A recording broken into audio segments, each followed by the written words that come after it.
और धनी पहाड़ का ऊपर जाने का रास्ता ये है, देख सकते हैं। बाइक को थोड़ा रेस दे रहे हैं ताकि इंजन ठंडा हो और हम लोग और ऊपर जाए।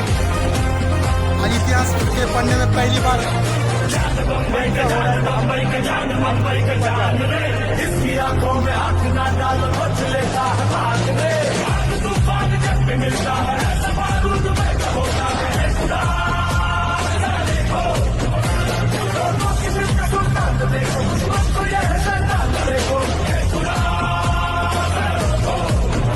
এখন ধনী পাহাড়ের ওপরে আছি, দেখতে পাচ্ছেন।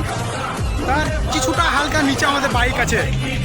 আমরা বাইক নিয়ে এসেছি ওপর, ধনী পাহাড়ের ওপর। এই দেখেন আমাদের বাইক, এই দেখেন ওটা ধনী পাহাড়ের ওপর। এত উঁচায় আমরা বাইক নিয়ে এসেছি।